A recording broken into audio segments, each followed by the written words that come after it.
Hello, guys. Welcome back again. My name is Amit and it's code time. So we are back again with another Lead Code Daily Challenge. और आज फिर से एक easy question आ गया. So as I said कि काफी लगातार medium और हार्ड देने के बाद LeetCode is in chill mode, तो लगातार इजी क्वेश्चंस दे रहा है. So let's try to see. अब करना तो पड़ेगा, मैनेज करना पड़ेगा. So let's try to see कि आज का क्वेश्चन क्या है. So the name of question is rotate string. Let's try to understand कि क्वेश्चन क्या कहता है. Given two string s and goal, return true if and only if s can become goal after some number of shifts. So basically हमको दो string दिए हुए हैं s और गोल. हमें बताना है कि क्या जो s है वो गोल के बराबर बन सकता है after performing some number of shifts. ठीक है, तो s और गोल को इक्वल करना है बाय परफॉर्मिंग शिफ्ट. अभी शिफ्ट क्या होता है और किस तरह की शिफ्ट है वो देखते हैं. A shift on S consists of moving the leftmost character of the S to the rightmost character. So basically क्या कहता है, एक शिफ्ट में जो लेफ्ट मोस्ट कैरेक्टर है एस का, बेसिकली समझ तुम्हारी ये स्ट्रिंग दी हुई है, ऐसे तुम्हारी ये स्ट्रिंग दी हुई है, तो मान लो ये लेफ्ट मोस्ट कैरेक्टर है और ये राइट मोस्ट कैरेक्टर है. सो क्या कहता है, a shift on S consist of moving the leftmost character of S to the rightmost position. Basically जो सबसे पहला वाला कैरेक्टर है उसको एंड में जाके जोड़ देना है. तो शिफ्ट का मतलब क्या है कि पहला कैरेक्टर उठाओ, उसको जाके एंड में लगा दो. तो इसको समझने की भी कोशिश करते हैं. फॉर एग्जाम्पल हमारे पास जैसे कि मान लो क्या कहते हैं, कोई स्ट्रिंग ले लेते हैं. For example the string is what, the string is world. ठीक है, ये हमारी एक स्ट्रिंग है. तो इस पे जब हम एक शिफ्ट परफॉर्म करेंगे तो बेसिकली क्या बन जाएगा, ये बन जाएगा ORLDW. बेसिकली ये जो हमको क्वेश्चन में बोला गया है, it is called left shift. ये क्या है, लेफ्ट शिफ्ट है. एक होता है राइट की तरफ शिफ्ट करना, उसमें क्या होता है, जो राइट मोस्ट कैरेक्टर होता है वो आपका फर्स्ट कैरेक्टर बन जाता है. तो बेसिकली अगर आप एंड का कैरेक्टर उठा के आगे जोड़ोगे तो वो राइट शिफ्ट बन जाता है, और अगर जो स्टार्टिंग का कैरेक्टर है उसको उठा के एंड में जोड़ोगे तो वो लेफ्ट शिफ्ट बन जाता है. सिंपल सी बात है, लेफ्ट की तरफ आप शिफ्ट करा रहे हो तो वो लेफ्ट शिफ्ट बन गया, राइट की तरफ आप मूव करा रहे हो तो राइट शिफ्ट बन गया. राइट. जैसे हमारे पास ये कैरेक्टर था, तो हमने एक शिफ्ट कराया लेफ्ट की तरफ तो ये ऐसा बन गया. देखो, लास्ट कैरेक्टर जो फर्स्ट कैरेक्टर था वो कहाँ के ऐड हो गया, एंड में, और ये सब शिफ्ट कर गए. राइट. अब एक और शिफ्ट परफॉर्म करूंगा इसके ऊपर तो क्या बन जाएगा, ये बन जाएगा व्हाट, ये बन जाएगा RLDWO. फिर एक और शिफ्ट परफॉर्म करूंगा तो क्या बन जाएगा, ये बन जाएगा LDWOR. एक और शिफ्ट परफॉर्म करते हैं, एक और शिफ्ट के बाद ये क्या बन जाएगा, ये बन जाएगा DWORL. फिर एक और शिफ्ट परफॉर्म करेंगे तो देखो ये सेम वर्ड बन जाएगा, वर्ल्ड. तो देखो वर्ल्ड से वर्ल्ड बन गया. तो इसका मतलब है एक चीज तो हमको समझ में आ गई होगी कि अगर हम एक स्ट्रिंग को रोटेट करते हैं बार बार लगातार तो चाहे राइट शिफ्ट कराओ चाहे लेफ्ट शिफ्ट कराओ, बात यह है कि एट द एंड वो सेम स्ट्रिंग फिर से मिलेगी हमको. अगर हम स्ट्रिंग को शिफ्ट कराते हैं चाहे लगातार, चाहे लेफ्ट में चाहे राइट में, at the end after some number of shifts हमें फिर से वो स्ट्रिंग मिल जाएगी. Basically after n number of shifts. आप देख सकते हो कि इसकी लेंथ कितनी थी, इसकी लेंथ थी 5. राइट. तो आप देखो हमने कितनी बार शिफ्ट कराया, 1 2 3 4 और 5. तो जितने नंबर ऑफ वर्ड्स जितने नंबर ऑफ कैरेक्टर्स हैं, अगर उतनी बार हम शिफ्ट करा दें तो हमारा जो वर्ड होगा वो हमें दोबारा मिल जाएगा, सेम का सेम. राइट. तो ये इस तरीके से काम करता है. राइट. अब देखते हैं, हम टेस्ट केस पे आते हैं. तो आई थिंक कि ये तो समझ में आ ही गया. तो जैसे एग्जांपल भी दिया हुआ है, for example if s equal to ABCDE then it will be BCDEA after one shift. तो देखो बेसिकली क्या हुआ, फर्स्ट कैरेक्टर उठा के एन में डाल दिया. राइट. तो BCDEA बन गया. ऐसे हमारा ये शिफ्ट परफॉर्म हो रहा है. अब आते हैं अपने टेस्ट केसेस पे. टेस्ट केस 1 क्या है, ABCDE, गोल क्या है हमारा CDEAB. तो अच्छा आप देखो, अब हम इसको टेस्ट केस को जरा आप कॉपी कर लेते हैं. हमारा जो ओरिजिनल स्ट्रिंग दिया हुआ है वो क्या है, वो है हमारा व्हाट, ABCDE. ABCDE. और हमारा गोल क्या है, इसको लिख लेते हैं, ऐसे इक्वल टू क्या है, ABCDE. और हमारा जो गोल है वो क्या है, वो है CDEAB. अच्छा ये देखो, जैसे हमारे पास इनिशियली ABCDE था, ठीक है, इस पे एक शिफ्ट परफॉर्म करते तो क्या बन जाएगा, ये बन जाएगा BCDEA. अब इस पे एक और शिफ्ट परफॉर्म करते, एक और बार शिफ्टिंग करते तो क्या बन जाएगा, CDEAB.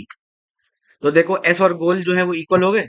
इसका मतलब दो शिफ्ट के बाद हमारा आंसर आ गया, हमें मिल गया. राइट. तो हमें और आगे जाने की जरूरत नहीं है. सो वी कैन से कि इसका आंसर ट्रू आने वाला है. भाई because we can make S equal to goal by performing some number of shifts. हमने बेसिकली दो शिफ्ट किए, उसमें हमको हमारा जो गोल था वो मिल गया.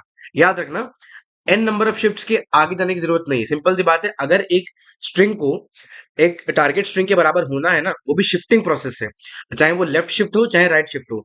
अगर हमें कोई दो स्ट्रिंग्स को इक्वल कराना है बाय परफॉर्मिंग दिस ऑपरेशन, तो जो मैक्सिमम नंबर ऑफ ऑपरेशन जो आप अप्लाई कर सकते हो वो क्या है, एन नंबर ऑफ ऑपरेशन। अगर n basically n minus one कह लो, क्योंकि ओरिजिनल तो हमारा एन ऑपरेशन के बाद दोबारा सेम स्ट्रिंग बन जाता है, जो ओरिजिनल स्ट्रिंग था वही बन जाता है। तो बेसिकली अगर एन माइनस वन ऑपरेशन में आपका स्ट्रिंग टारगेट स्ट्रिंग के बराबर नहीं हुआ, तो वो कभी बराबर नहीं हो सकता। सिंपल सी बात है। ठीक है, ये चीज हमको समझ में आ गई होगी अभी तक। अब आते हैं, let's take another test case. जैसे क्या आता है, A B C D E, A B C E D. जरा अब ये ट्राई करते हैं, राइट। ये हमारा पहला टेस्ट केस था। Let's make another test case. वो क्या है, s equal to A B C D E, फिर से वही है। और हमारा गोल क्या है, गोल है A B C E D, A B C E D. अच्छा ट्राई करते हैं एक बार, क्या करते हैं ना, कोशिश कर लेते हैं। सिंपल सी बात है, मैंने तो अभी बोल दिया, पर एक बार कोशिश भी करके देख लेते हैं, क्या पता भाई बन जाए, जादू हो जाए। तो सिंपल सी बात है, पहले ए बी सी डी ई आया, एक शिफ्ट परफॉर्म किया हमने लेफ्ट की तरफ, तो क्या बन जाएगा, बी सी डी ई ए। करेक्ट। फिर एक और शिफ्ट परफॉर्म किया हमने, तो क्या बन गया, ये बन गया सी डी ई ए बी। एक और शिफ्ट परफॉर्म किया तो क्या बन गया, डी ई ए बी सी। एक और शिफ्ट परफॉर्म करते हैं तो क्या बन जाएगा, ई ए बी सी डी। एक और शिफ्ट परफॉर्म करेंगे तो क्या बन जाएगा ये, तो क्या बन जाएगा ये, ए बी सी डी ई। देखो मैंने क्या कहा था, अब सिंपल सी बात है, अगर मैं दोबारा इस पे ऑपरेशन लगाना चालू करूंगा तो यही सेम प्रोसेस फिर से रिपीट हो जाएगी, राइट। सिंपल सी बात है, जो ऑपरेशन है नेचर का, जो नेचर का ऑपरेशन है, ठीक है, वो तो सेम ही रहेगा, कोई फर्क तो पड़ नहीं रहा है। सिंपल सी बात है, अगर मैं दोबारा इस पे वही सेम लेफ्ट शिफ्टिंग कराऊंगा तो फिर से यही सेम जो सीक्वेंस फॉलो हुआ है, यही सीक्वेंस दोबारा से आ जाएगा। और इस सीक्वेंस के दौरान कभी भी हमको गोल मिला, नहीं मिल पाया। हम देखो ए बी सी डी ई पे गए, बी सी डी ए पे गए, सब पे गए, पर हमें ये कभी नहीं मिल पाया। तो और हम दोबारा देखो अपने ओरिजिनल स्ट्रिंग पे आ भी गए। अगर इसके बीच में हमारा आंसर नहीं मिल पाया हमको, तो भाई कभी आंसर मिलना ही नहीं था। क्यों, क्योंकि सिंपल सी बात है, जब ओरिजिनल स्ट्रिंग दोबारा आ गई तो फिर से आप अप्लाई करोगे ऑपरेशन, तो सेम यही प्रोसेस रिपीट होता रहेगा और आपको कभी आंसर मिलेगा नहीं। सिंपल सी बात है, इसका आंसर क्या होने वाला है, फॉल्स है। कुल मिला के क्वेश्चन जो आज का है वो क्या है, किसके ऊपर है, वो स्ट्रिंग मैचिंग के ऊपर है, पैटर्न मैचिंग के ऊपर है, राइट। आप कंस्ट्रेंट्स देख लेते हैं। तो the constraint is what, S dot length और गोल डॉट लेंथ। बेसिकली जो स्ट्रिंग हमको एस दी हुई है उसका साइज, और जो गोल साइज है, जो हमारा गोल स्ट्रिंग साइज है, उसका एट मैक्स नंबर कितने 100 कैरेक्टर्स हो सकते हैं। बेसिकली जो हमारा स्ट्रिंग दिया होगा उसमें मैक्सिमम नंबर ऑफ कैरेक्टर्स कितने हो सकते हैं, 100 हो सकते हैं। और मिनिमम कितने हो सकते हैं, एक हो सकता है। S and goal consist of lower case English letters. So basically हमको यहाँ चिंता करने की जरूरत नहीं है, पहले से बोल दिया गया है कि छोटे इंग्लिश लेटर्स होंगे, बड़े बड़े और कोई स्पेशल कैरेक्टर नहीं होगा। ठीक है, तो कंस्ट्रेंट याद रखना है, 100 साइज मैक्सिमम है और लोअर केस इंग्लिश लेटर्स है। अब ट्राई करते हैं इसका अप्रोच बनाने का। सिंपल सी बात है, हमको दिख रहा है कि कंस्ट्रेंट क्योंकि काफी छोटा है, राइट। अगर मैं एन स्क्वायर भी इस्तेमाल करूं तब भी चल जाएगा, राइट। तो बेसिकली पहला अप्रोच क्या है, पहला अप्रोच, और बेसिकली यही हमारा फाइनल अप्रोच भी होने वाला है, फाइंड सब स्ट्रिंग एंड मैच इट। ठीक है, तुम क्या करो, तुम सब स्ट्रिंग बनाओ और मैच कराते जाओ। बेसिकली क्या किया मैंने, ए बी सी डी ई लिया था, ए बी सी डी ई लिया था। अब क्या करो, इसके ऊपर शिफ्ट परफॉर्म कर दो, इसके ऊपर तुम शिफ्टिंग परफॉर्म कर दो। मैं कह रहा हूं कि इस पे शिफ्ट परफॉर्म करोगे तो क्या बन जाएगा, बी सी डी ई ए बन जाएगा। मैं कह रहा हूं कि क्या करो, शिफ्टिंग एक्चुअली में परफॉर्म करो और उसके बाद देखते जाओ कि गोल के बराबर हुआ कि नहीं हुआ। क्या किया तुमने, बेसिकली स्ट्रिंग उठाया, उस पर शिफ्टिंग परफॉर्म की, तो तुम्हारे पास एक नया स्ट्रिंग बन गया, और उसको मैच करा दो गोल से। क्या ये गोल के इक्वल है, अगर गोल के इक्वल है तो ट्रू रिटर्न करा दो। और ये कब तक रिटर्न, ये कब तक करते रहोगे, जब तक तुम्हारा जो स्ट्रिंग है वो अपने ओरिजिनल स्ट्रिंग के फॉर्म में नहीं आ जाता। ये कब तक करोगे, या तो बेसिकली तुम एक काउंटर वेरिएबल भी लगा सकते हो, बेसिकली ये देखने के लिए कि कितने नंबर ऑफ ऑपरेशन तुमने लगा दिए। एज आई सेड कि जहां पर भी n number of operations complete हो गए उसके बाद तुम्हें आगे बढ़ने की जरूरत नहीं है, क्योंकि तुम्हें दोबारा अपनी ओरिजिनल स्ट्रिंग मिल चुकी होगी। That's why you should not proceed further, right. तो बेसिकली पहला अप्रोच, नाइव अप्रोच यही कहता है कि भाई तुम स्ट्रिंग को उठाओ, ठीक है, उस पर शिफ्टिंग परफॉर्म करो और उसको देखो कि भाई ये गोल के इक्वल है, अगर इक्वल है वेरी गुड, ट्रू रिटर्न करा दो, नहीं तो फॉल्स रिटर्न करा दो। ठीक है, अब इसी चीज को इंप्लीमेंट करने के तरीके काफी है कि तुमको सच में सबस्ट्रिंग लेने की जरूरत है। एक्चुअली में तुमको सच में सबस्ट्रिंग लेने की जरूरत नहीं है। क्यों, वो भी इंप्लीमेंटेशन में देखेंगे, राइट। अच्छा, इस अप्रोच की टाइम कॉम्प्लेक्सिटी कितनी जाएगी,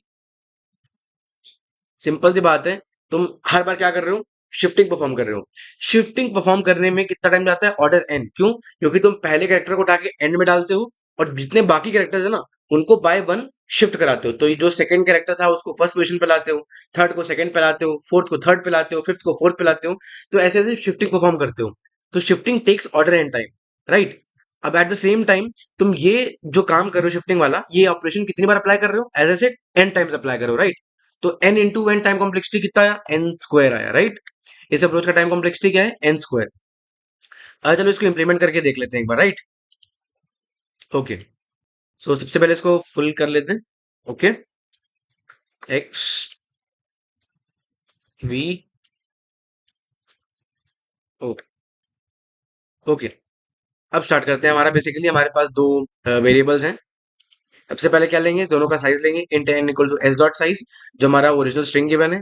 उसके बाद m equal to goal dot size जो बेसिकली हमारा फाइनल जो गोल बनाना है हमें उसका साइज। ठीक है, और एक आइटरेटिव वेरिएबल चाहिए हमको आई इक्वल टू 0। या तो आप चाहें तो आपकी मर्जी, आप चाहे करो, चाहे बनाओ चाहे ना बनाओ। मैं ऐसा करता हूँ, नहीं बनाता हूँ। क्या करोगे? For int i equal to 0, i less than n i plus plus. ये बेसिकली क्या है? ऑपरेशन अप्लाई करने के लिए। तो बेसिकली मैं क्या कह रहा हूँ, मैं चूज करता हूँ कि भाई ये फर्स्ट करेक्टर इसके बराबर है कि नहीं। अगर है, वेरी गुड, तो मैचिंग कराते जाओ। बेसिकली जो नाइव वो होती है ना, पैटर्न मैचिंग, वो हम करा रहे हैं। यहाँ पर क्या है? नाइव पैटर्न मैचिंग करा रहे हैं, बस उतना ही कर रहे हैं। तो क्या करो? इंट जे इक्वल टू 0, उसके बाद while j less than M. अच्छा, यहाँ पर एक और चीज, सिंपल सी बात है। एक और जो टेस्ट केस है जब आंसर एग्जिस्ट नहीं करेगा वो क्या होगा? अगर दोनों का साइज इक्वल नहीं है। सिंपल सी बात है, अगर मेरे पास दो टेस्ट केसेस हैं, मान लो दो टेस्ट केसेस हैं, जैसे कि मैं बनाता हूँ। मान लो मेरे पास एक क्या कहते हैं, वो है गोट, और एक है बॉल। बॉल नहीं, बैट। सिंपल सी बात है, गोट 4 लेंथ का है, बैट कितने लेंथ का है? बैट 3 लेंथ का है। अच्छा, मान लो गोट की जगह मैं गो लिख देता हूँ, GOA। सिंपल सी बात है, तुम देख रहे हो कि ये प्रीफिक्स मैच कर रहा है, पर इनकी लेंथ सेम नहीं है। इनकी लेंथ सेम नहीं है तो आंसर भी सेम नहीं आने वाला। ठीक है, तो दैट्स वाई ये भी एक तुम केस ऐड कर दोगे ऊपर से कि if n is not equal to m, अगर दोनों से इनका साइज ही इक्वल नहीं तो सिंपल सी बात है कभी दोनों को इक्वल बना ही नहीं पाओगे। तो रिटर्न फॉल्स। इसमें कमेंट ऐड कर देते हैं। If length if length not equal, not possible to make equal strings, right. अब आते हैं इसमें while j less than m. ठीक है, तो क्या करेंगे? और साथ में एंड और एक और वेरिएबल ले लेते हैं, क्या? के इक्वल टू आई। ये बेसिकली क्या करेगा? ऐ समझो, जैसे कि मैंने ये पूरी, जैसे कि एक टेस्ट केस इधर देख लेते हैं। इसी को ले लेते हैं। फॉर एग्जाम्पल ABCDE पकड़ा, तो मान लो मैंने पहला कैरेक्टर पकड़ा इसका। ठीक है, उसके बाद मैं मैच कराता जाऊंगा जब तक वो मेरे टारगेट स्ट्रिंग जो गोल है ना उसके कैरेक्टर से मैच करता जाएगा। फॉर एग्जाम्पल मैंने इस वाले कैरेक्टर को उठाया, तो मान लो तुम्हारा टारगेट क्या था? गोल देखो ये था ना, ए से ए मैच कर गया, बी से बी मैच कर गया, ठीक है, सी से सी मैच कर गया। पर देखो यहाँ पर ई था, यहाँ पर डी था, तो ये मैचिंग नहीं हो पाएगी। जेड, ये क्या हुआ? हाँ, यहाँ पर देखो मैचिंग नहीं हो पाएगी। तो मैं क्या कर रहा हूँ? बेसिकली मैं एक कैरेक्टर चुन रहा हूँ, एक पोजीशन चुन रहा हूँ, और उसके बाद से देख रहा हूँ कि कितनी मैचिंग हो पा रही है। तो बेसिकली याद रखना, क्योंकि तुमसे कहा गया है कि शिफ्ट परफॉर्म करें, तो सिंपल सी बात है सर्कुलर फैशन में, राइट। हमने कल भी क्वेश्चन देखा था सर्कुलर फैशन में, कि जब चीजों को सर्कुलर फैशन में इंप्लीमेंट करते हैं तो हम उनको कैसे देखते हैं, राइट। तो भी सर्कुलर फैशन की तरह ही है कि बेसिकली इसको घुमा के तुम देख सकते हो कि CDEAB देखो, ये CDEAB देखो घूम के आ रहा है, घूमा है ना। तो हम वही देखने वाले हैं, हम वही करने वाले हैं। तो क्या करेंगे? K equal to I and S of K exactly equal to what? Goal of J. जब तक ये दोनों इक्वल हैं तब तक करते रहो। अब जे प्लस प्लस करोगे, सिंपल सी बात है, जे 0 स्टार्ट हुआ है। अब तुम देख सकते हो के जो है वो कहीं से भी स्टार्ट हो सकता है, राइट। अब मान लो के मेरा जो है वो मान लो N-1 इंडेक्स से चालू हुआ। फॉर एग्जाम्पल मेरा मान लो टारगेट जो था वो ऐसा था। मान लो मेरा जो ओरिजिनल स्ट्रिंग है वो कुछ इस टाइप का है। मान लो है, क्या कहते हैं, गोटी है मान लो, ठीक है। और जो मेरा टारगेट स्ट्रिंग है ना, टारगेट स्ट्रिंग वो ऐसा है। वो कैसा है? TGOA, वो ऐसा है। सिंपल सी बात है, इसमें तुम्हें कितनी बार शिफ्ट करना पड़ेगा? 4 बार शिफ्ट कराओगे, राइट। इसमें 3 बार शिफ्ट कराओगे। जब तुम इस स्ट्रिंग को एस को, इसको 3 बार तुम इसमें ऑपरेशन अप्लाई करोगे, 3 बार शिफ्टिंग प्रोसेस लगाओगे, तब जाके तुम्हें ये टगोआ मिल जाएगा, TGOA मिल जाएगा, राइट। तो मैं क्या कर रहा हूँ, मैं एक्चुअली में शिफ्टिंग नहीं करा रहा हूँ, मैं कह रहा हूँ मैं कैरेक्टर मैचिंग करा रहा हूँ। मैं टी से स्टार्ट करूंगा, राइट। उसके बाद जो नेक्स्ट कैरेक्टर मेरे को मैचिंग करानी चाहिए वो जी से जी करानी चाहिए, राइट। इसका वो जीरो कैरेक्टर है, इसका वो सेकंड कैरेक्टर है, राइट। इसका जीरो है और इसके फर्स्ट इंडेक्स पे। तो इसकी मैचिंग कैसे करानी, सिंपल सी बात है, इसके लिए तो हमने जे वेरिएबल यूज किया है। यहाँ पर हम आई वेरिएबल ही यूज कर रहे हैं। सिंपल सी बात है, जब भी हमको सर्कुलर ऑर्डर में इंडेक्सिंग करनी होती है, देखनी होती है कि भाई सिंपल सी बात है बाद में दोबारा रिपीट हो जाए, तो हम क्या करते हैं, हम मॉड लेते हैं चीजों का। क्या लेते हैं, मॉड लेते हैं। तो हम क्या करेंगे, K equal to K+1 modulo N. इससे क्या होगा, जैसे ही तुम्हारी स्ट्रिंग की लेंथ एन बनेगी, ठीक है, जैसे ही तुम्हारा के की वैल्यू जो होगी वो n-1 पहुंचेगी या फिर जो भी पहुंचेगी। फॉर एग्जाम्पल यहाँ पर तुम्हारा n-1 से स्टार्ट हुआ, उसके बाद के प्लस प्लस होगा, K+1 होने के बाद वो n बन जाएगा। सिंपल सी बात है, n इंडेक्स एग्जिस्ट नहीं करता है, तो तुम तब क्या करोगे, उसका मॉडुलस n ले लोगे। n मॉडुलो n कितना होता है, वो होता है 0। तो इसका मतलब बेसिकली जो nth कैरेक्टर है वो basically that represent the zero character, वो घूम जाएगा, राइट। वो यहाँ से घूम जाएगा, राइट। अब क्या करेंगे, बाहर आके चेक कर लेते हैं, if j exactly equal to m. अगर तुम पूरी जो स्ट्रिंग थी उसको मैच कराने में सक्सेसफुल हो गए हो तो रिटर्न ट्रू, ठीक है। नहीं तो क्या करोगे, रिटर्न करा दोगे फॉल्स। बस खत्म, सिंपल, इतना ही था। मैचिंग कराई, अगर तुम पूरी स्ट्रिंग मैच कराने में सक्सेसफुल हो गए तो क्या करोगे, ट्रू रिटर्न करा दोगे। सिंपल सी बात है, जे इक्वल टू एम का मतलब है कि तुमने सारे करेक्टर सक्सेसफुली मैच कर लिए। अगर नहीं करा पाए, सिंपल सी बात है, अगर ये पूरा प्रोसेस हो गया तब भी तुम नहीं कर पाए, तो सिंपल सी बात है, answer is going to be false. अब इसको रन करके देखते हैं, राइट।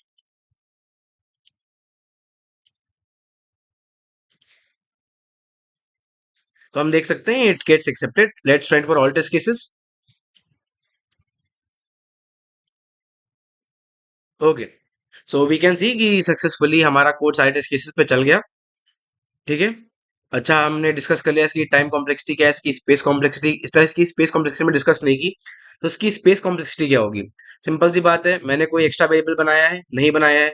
ना ही मैंने जो स्ट्रिंग एस थी उसकी कॉपी बनाई, ना ही मैंने जो गोल्ड स्ट्रिंग थी उसकी कॉपी बनाई। जैसे कि थे वैसे के वैसे रहे, मैंने ना किसी चीज को मॉडिफाई किया है। मैंने बस दो वेरिएबल डिफाइन किए। क्या वेरिएबल डिफाइन किए, ये एन और ये एम, बस इन्हीं को डिफाइन किया है। ये आइटरेटिव वेरिएबल्स भी हैं पर दैट इज नॉट, ठीक है, वो भी मान लो, कोई फर्क नहीं पड़ता। तो बेसिकली मैं देख सकता हूँ कि मैंने कोई ऐसे इनपुट साइज के टर्म्स में कोई स्पेस यूज नहीं की है। तो सिंपल सी बात है, my space complexity is going to be what, it's order 1। अच्छा, यहाँ पर थोड़े कमेंट्स ऐड करते हैं, keep on matching goal and s characters. ये क्या है, if all characters match, right. और ये क्या है, ये बेसिकली है व्हाट, परफॉर्म शिफ्टिंग, ठीक है। nth character means zero character, क्योंकि वो घूम जाता है, राइट, सर्कुलर फैशन। ये आपको समझ में आ गया होगा कि भाई सिंपल सी बात है, जो हमारा ऑपरेशन शिफ्ट डिफाइंड है वो एक्चुअली में सर्कुलर नेचर का है, क्योंकि वो घूमता है, राइट। No match found. अच्छा, इसको करने का एक और तरीका है। बेसिकली अगर आप इसके ऑप्टिमाइजेशन में जाओगे तो एक और टेक्निक एग्जिस्ट करती है, जो कि हमारी आती है पैटर्न मैचिंग की। स्ट्रिंग पैटर्न मैचिंग के एल्गोरिदम्स होते हैं लाइक केएमपी। केएमपी मतलब क्नूथ मॉरिस पैट एल्गोरिदम। एक होता है रैबिन कार्प एल्गोरिदम, जो कि यही काम ऑर्डर एन में भी कर सकते हैं। तो बेसिकली इसका ऑप्टिमाइजेशन एग्जिस्ट करता है। बेसिकली आप इसका जो टाइम है ना, वो ऑर्डर एन में ला सकते हो। This time can be optimize to order N by using pattern matching algorithms like KMP and Rabin Karp. बस में फर्क इतना है कि स्पेस हल्की सी बढ़ जाएगी, स्पेस ऑर्डर एन हो जाएगी, उसमें टाइम भी ऑर्डर एन होगा और स्पेस भी ऑर्डर एन होगा, पर टाइम तुम्हारा इंप्रूव हो जाएगा। बट मैं वो अप्रोच आज डिस्कस नहीं करूंगा। क्यों नहीं करूंगा, बिकॉज ऑलरेडी हमारे कंस्ट्रेंट्स बहुत छोटे थे, और टू बी ऑनेस्ट केएमपी और रैबिन कार एक्चुअली में हल्के से एडवांस एल्गोरिदम्स हैं। वो हल्के से डिफिकल्ट क्वेश्चंस पे लगाने की इंपॉर्टेंस होती है। सिंपल सी बात है, तुमसे इंटरव्यूअर ये क्वेश्चन तो नहीं पूछने वाला इंटरव्यू में। तो दैट्स वाई यहाँ पर इंप्लीमेंट करके दिखाने का कोई मतलब नहीं। एक अच्छे क्वेश्चन में जब उसको अप्लाई करेंगे, दिखाएंगे, so it will be more helpful, it will be more beneficial, right. तो यहाँ पर हम केएमपी और रैपिड कार्ड लगाने नहीं वाले, क्योंकि उसकी हल्की सी थ्योरी भी डिस्कस करनी पड़ेगी। That is the topic of another video, right. तो यहाँ पर हम यहीं तक रहेंगे, ऑप्टिमाइजेशन और ज्यादा नहीं जाएंगे, क्योंकि सिंपल सी बात है, KMP will make things more complex, वो आपके ऊपर जाने लगेगी, बिकॉज केएमपी नीड्स एक्सप्लेनेशन। उसमें एलपीएस एरे बनता है, longest proper prefix that is also a suffix. वो चीज काफी लोगों को एक बार में नहीं समझ में आती, it is a bit of advance algorithm. So उसको समझने के लिए थोड़ा टाइम चाहिए, राइट। सो हम यहाँ पर आज उसको डिस्कस नहीं करेंगे। So we'll just go with this approach, क्योंकि सिंपल सी बात है, हमारा काम तो कर ही रहा है। देन टू हम देख सकते हैं कि run time was very good, right. और सिंपल सी बात है, जब कंस्ट्रेंट्स वेल विद इन है, कि जब तुम्हारा कोड पास कर रहा है, तो और ज्यादा आगे जाने की जरूरत नहीं है, right. So I think that's all for day guys. I hope आपको क्वेश्चन पसंद आया, आपको एक्सप्लेनेशन पसंद आया। To be honest, easy questions में उतना रश नहीं मिलता है, आपको ही पता है, इजी क्वेश्चंस आपको इतना कुछ ज्यादा सिखाते नहीं है, अनटिल की कोई नया कॉन्सेप्ट आप एक्सप्लोर कर रहे हो। तो इजी क्वेश्चन से कुछ ज्यादा सीखने को मिलता नहीं, but to be for building blocks, easy question are very good, ठीक है। एंड लेट्स सी कि लीड कोड हमें कल क्या देगा। So you can follow me on LinkedIn, Instagram, those links are in the description. You can also join my WhatsApp community channel, that link is also in description. और मेहनत करते रहो, grind करते रहो, क्वेश्चंस लगाते रहो, पूछते रहो। If you like the video then please like, share, subscribe and comment, ठीक है। इट्स वेरी हेल्पफुल जब आप कमेंट करते हो, आप लाइक करते हो, ठीक है। मेरे लिए वो बहुत एक मोटिवेशन है, बूस्टिंग फैक्टर है, कि मैं और ज्यादा मेहनत करूँ इस चीज के लिए। So I think that's all for day guys. कल फिर से मिलते हैं एक और क्वेश्चन के साथ में। Till then, bye bye guys, happy coding.